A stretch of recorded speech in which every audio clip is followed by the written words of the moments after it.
It has been said that I am your friend, a friend of C3 Exchange, and that's the truth. But I'm not so much of a friend that I have lost my objectivity.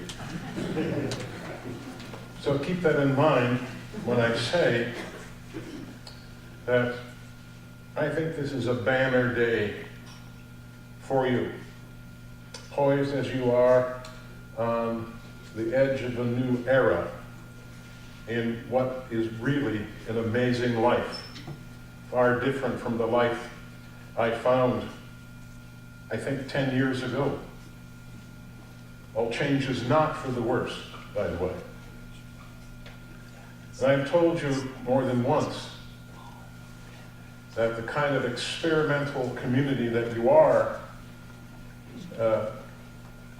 you have a capacity to be the leaven of a huge new movement of inclusive secular humanism in which questions take prominence over answers, in which differences are not only honored but sought, a place in which a person is welcome and welcomed for who she or he is without becoming a target for remaking in some kind of preconceived image, I would say. C3 Exchange, or what one of your neighbors calls the church with the weird name. It's not unkind, they just don't get it. I didn't get it for years until I understood the place was on Exchange Street and it was CCC, a slow learner. If you didn't exist, you'd have to be invented, or something like you. But you do exist, and that's a huge thing. It's a huge thing. I mean, you live for today and tomorrow, not for some time past. You look forward, not back. You look out, not up. So I hope this day in your life, however it turns out, will be a day to remember with pride and confidence, because I'm counting on you to be here. Not only when I can come, but just to know you're here in business. Now that I made you all feel all warm and gooey inside, I have some things to say to you. It's not my intention to rain on this parade, but you are in the business of dealing with reality here, I know that. So I'm constrained to tell you that one of the pressing, present realities that plagues our society is a four-letter word that begins with F. Fear. I got your attention though, didn't I? The emotion of fear comes to us via the evolution from our animal ancestors. We have this is a hope, maybe that rather than a reality, but we have an advanced brain. Though I have two cats at home and I'm not so sure that they're not smarter than I, but evolutionary biologists tell us that we have an advanced brain. And what this brain does is to create a narrative for us to explain the goosebumps, the rapid heartbeat, the perspiration, the heavy breathing. And that narrative always perceives an enemy. And the key is to take hold of that, to manage that narrative so that it doesn't become a vengeance tragedy that leads to paranoid hatred, which in turn gives the fearful one permission to lash out in irrational violence. That's where fear does its worst, and it does it to us. So I'm saying to you that fear is the enemy of all good things.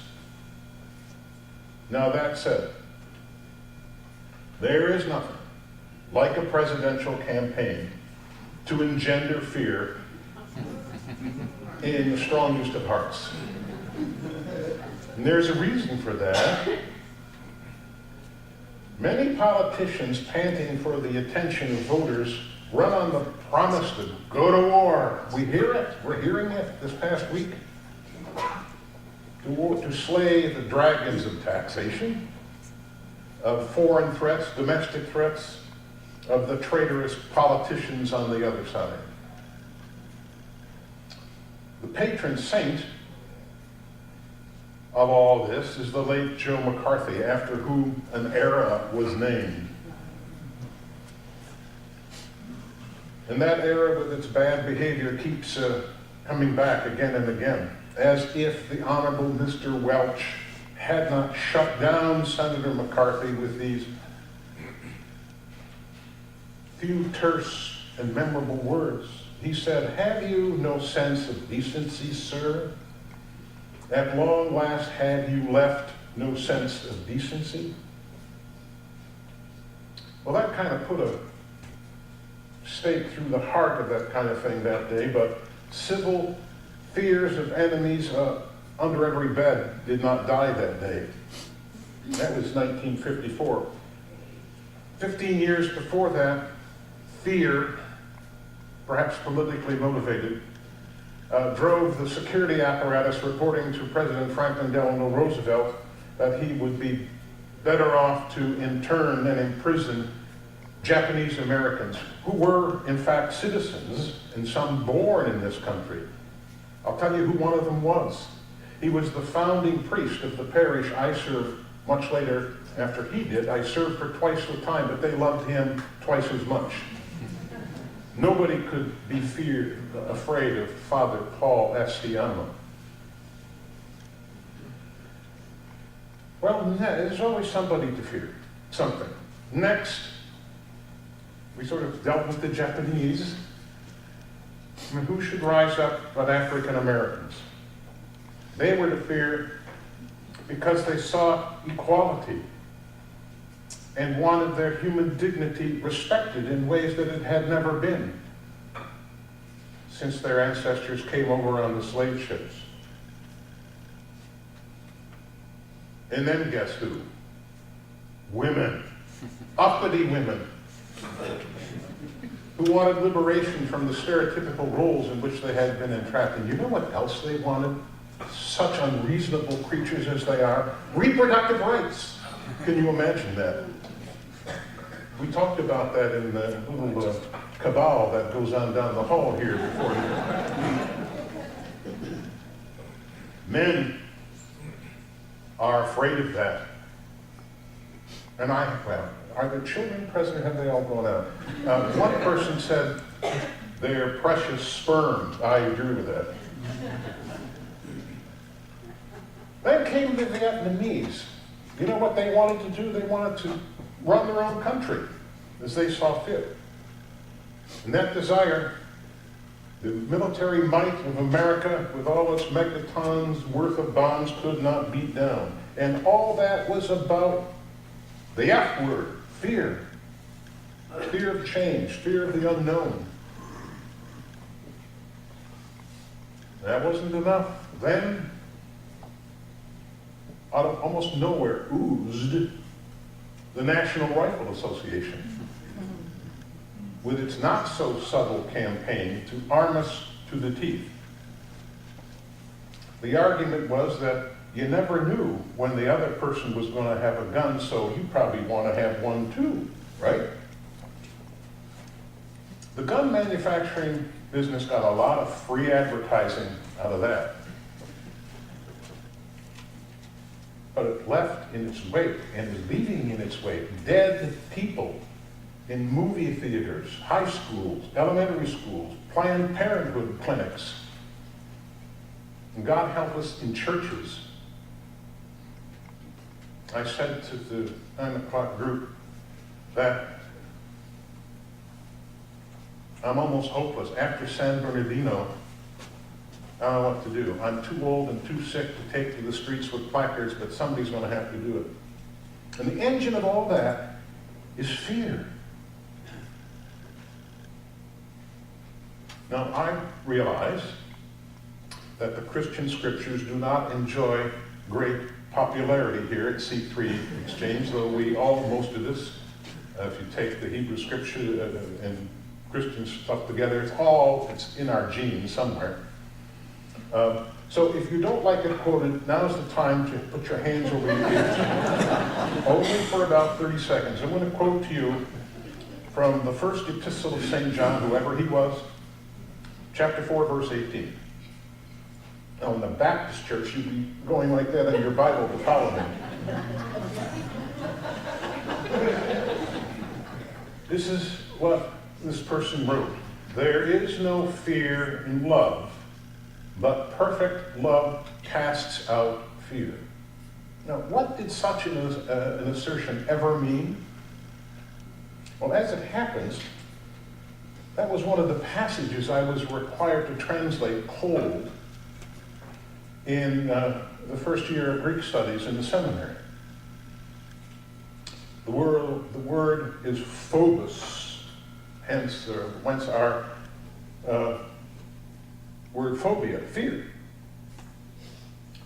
Phobia is that which paralyzes us, or maybe we might say we allow to paralyze us. There is no phobos in what? In a wonderful Greek word, what? Well, agape, actually. That other, there are 17 words for love in the Greek language, and agape is the least used, but there is no phobos in agape, no fear in love. Agape is what? That kind of regard one can have for the dignity of another person, a regard that demands of the one doing the desiring respect and care for and support the other. No fear in that. And what does agape do to phobos? I love this, exobale. Forces out fear. The Greek word bale is related to our word ballistic. Blast it off into outer space and out of our orbit altogether. Maybe in the Bible, but it's a profound piece of wisdom. And today, we have a national epidemic of fear. Now we're supposed to fear Islam. I have two really good friends. As much as a non-Muslim can be a friend of an imam, I'm friends with them. I'm more afraid of my neighbor who has 18 shotguns in his house than I am of my imam friends. We're supposed to fear Muslims too, by the way. We're supposed to fear members of the LGBT community because they're not like us. Then there are people who are really not like us, whom we would rather not see or with whom have a great deal to do.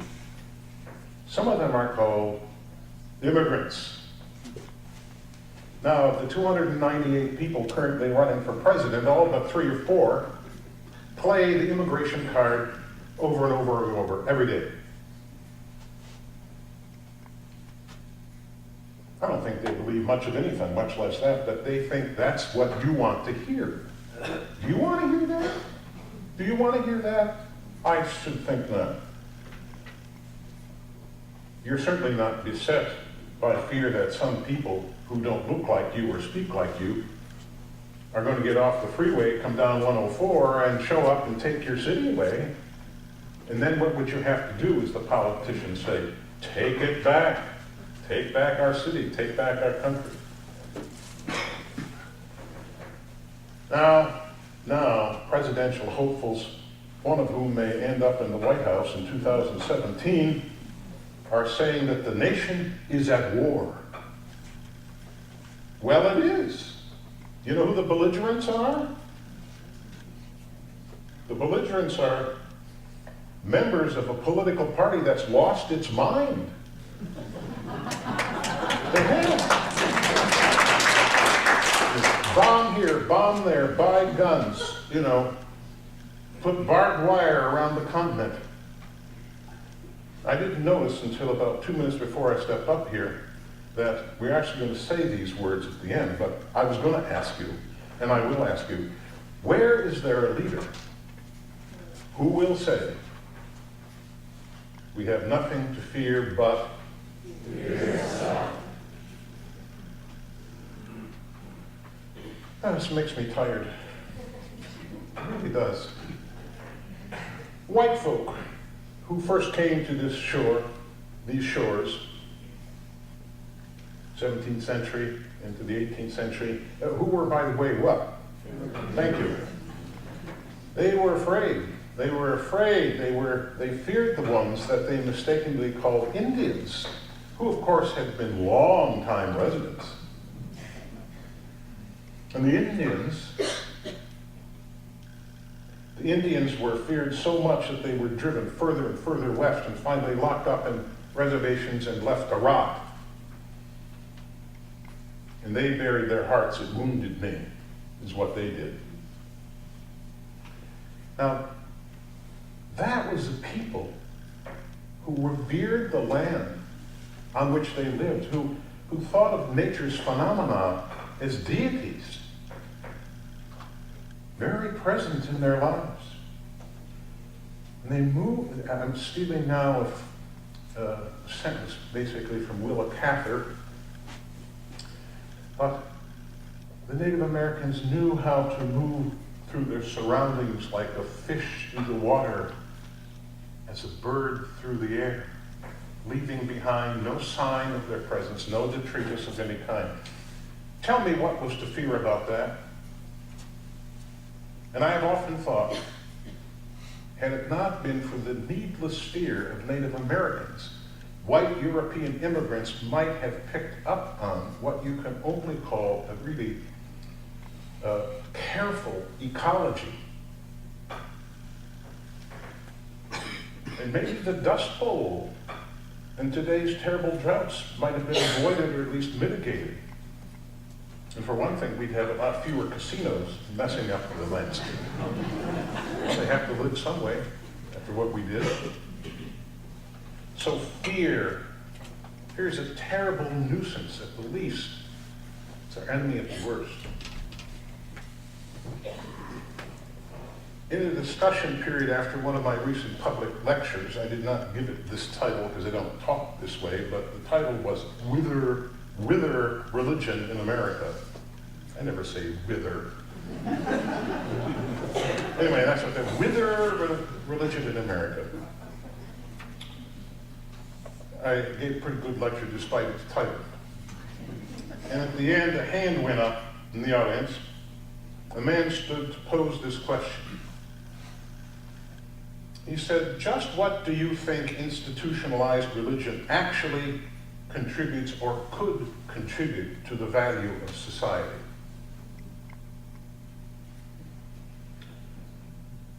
Really good question. I ducked the first part, what religion actually contributes. I took up the second, what it could contribute. I chose that course because I didn't want to get into a lengthy critique of religion in America, about which I had so much negative to say.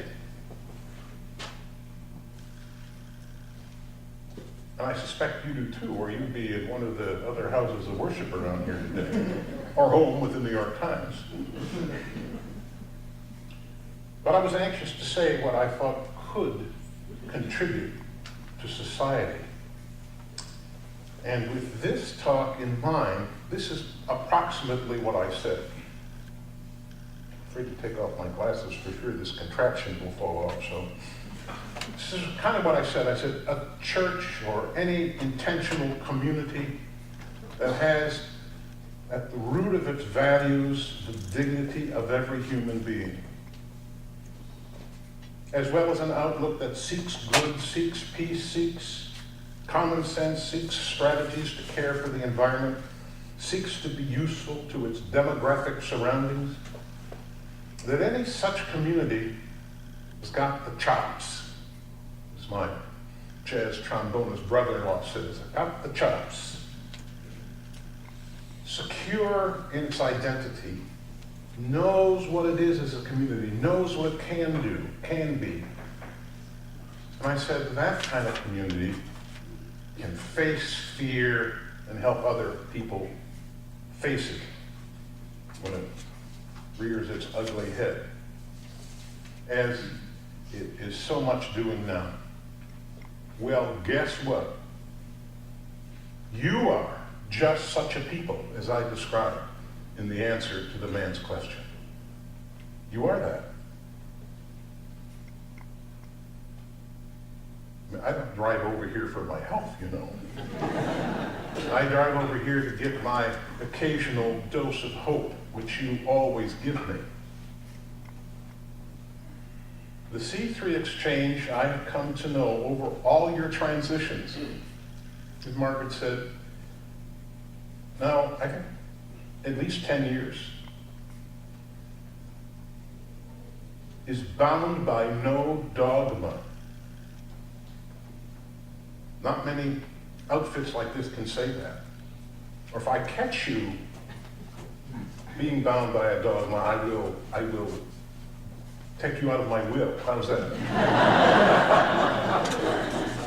I think it's fair to say that you operate on no a priori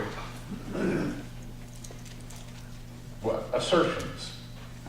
And I know that you stand for openness and inclusion, openness of the mind, inclusion of any or all who are fortunate to walk in here on a Sunday morning. I feel fortunate when I walk in here on a Sunday morning. I was not feeling very good today. I had illness problems I've told you about before. I didn't feel up to it when I got here this morning, truth to tell. And I sat in that room back there, and all of a sudden, these people I've seen before, and we get into this discussion of the Second Amendment, God help us, and all of a sudden my energy returned, as if I'd taken a pill. Well, I took you. I mean, you're magic. Fear does not pollute this community. C3 Exchange is a minority among majorities in a demographic like Ottawa County. I would say that you are the leaven in the loaf. You have the evangelical community, the fundamentalists, the unreconstructed McCarthyites. I'm not saying these people are bad. I'm no one to judge. As Pope Francis says, who am I to judge? But I'm telling you that these people are hidebound with the heavy vesture of stale ideas to which they cling out of fear that some truth, any truth, will prove them wrong and demand change. They fear it. And if religious communities can't help, who can help? So it's to such folk as C3 Exchange can minister by casting out fear in a way that is noticeable and respected. I tell you, fear is the enemy of every good and perfect gift. Cast it out. Cast it out. I'm done.